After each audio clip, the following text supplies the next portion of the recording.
In attempt 2 of the Spd FE8 Iron Man, the prologue goes nearly exactly the same, with Seth killing everything while Erica stands back.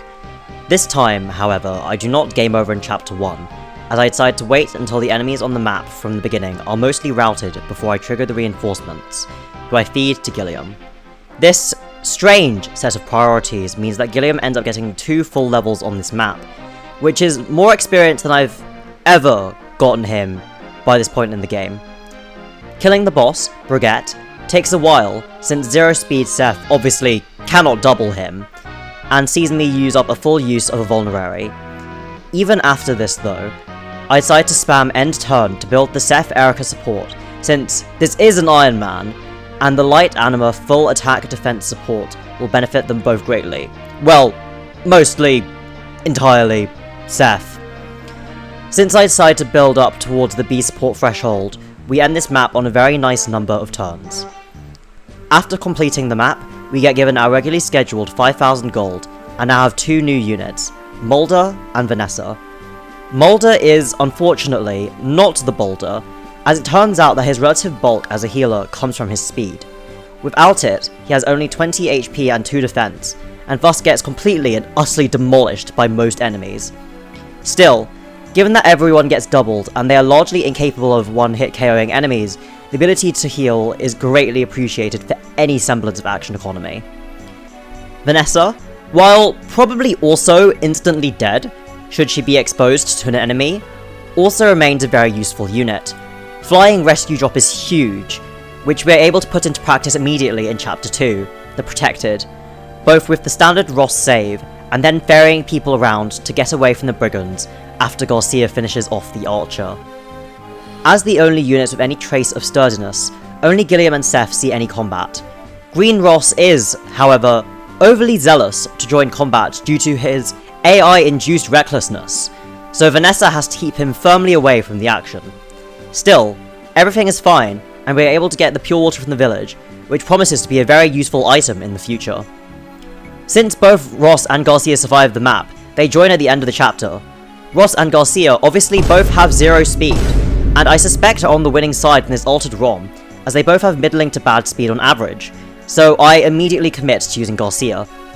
Sadly, Ross being able to promote twice does not, in fact, mean that he will be able to get any more speed than most of my other units, as he can get a maximum of 2 speed by going either Berserker or Hero, with 1 point of speed gained for going through Pirate for Warrior. The start of Chapter 3, The Bandits of Borgo, sees the introduction of walls, which means that I can take this map incredibly slowly and focus my experience channels to the best targets, who I think are Gilliam and Garcia. It also sees the join of Nami, who has 0 speed. Despite being a very bad unit in vanilla, due to being originally locked to 2 range with bad bases and now having even worse bases, she is actually more valuable here, since being able to deal damage without eating a counter is very good. Unfortunately, I very much doubt that we will be able to get the Orion's Bolt, so she is likely to be a temporary unit. 1 turn later, we recruit Colm, who has 0 speed.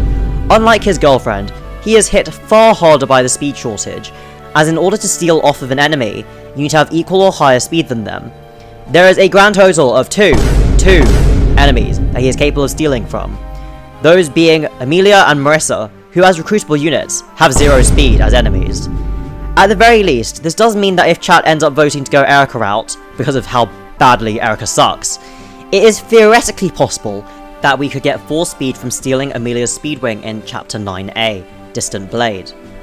Overall, the presence of walls makes this a very relaxed stroll towards the boss, as we can freely choose what battles we fight, without drawing aggro from additional enemies.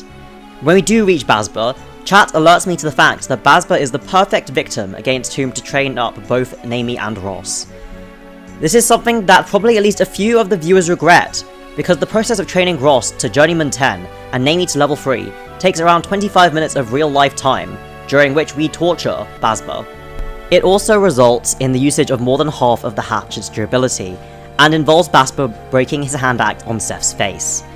Unsurprisingly, this gives me a lot of turns during which to build supports. On this map I get all of Nami Colm C, Mulder Gilliam C, Ross Garcia C, and Seth Erica B. The 69 turns spent on Chapter 1 is more than twice eclipsed by the number of turns spent on this map at 150. At the start of Chapter 4, Ancient Horrors, I promote Ross into a pirate, the reasoning being that the 1 speed from promotion may prevent him from getting dulled by a select few enemies. I am correct, as it stops him from getting dulled by exactly 1 Bonewalker, so we are already getting value. Our new recruit is Arthur, who has 0 speed, and who has bad stats in this context in all of attack, thanks, light magic, bulk, and also luck. The fact that we cannot double anyone means that Slayer may actually be an impactful skill for killing things on player phase, but I have no idea how I meant to get him enough experience to promote unless I grind him in the Tower of Volney later on. Loot I decide we will simply pick up at the end of the map, since despite what Arthur says, none of the villages on this map are in any danger.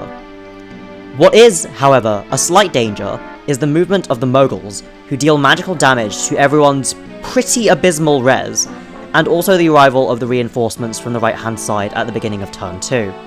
This ultimately ends up being fine though, and after routing the top half of the map, we huddle to the right after triggering the reinforcement zone. And, once again, we give the boss kill to Seth, as is preordained. That is all for this recap video. If you're interested in the progression of this run and aren't already, please do consider subscribing to the channel.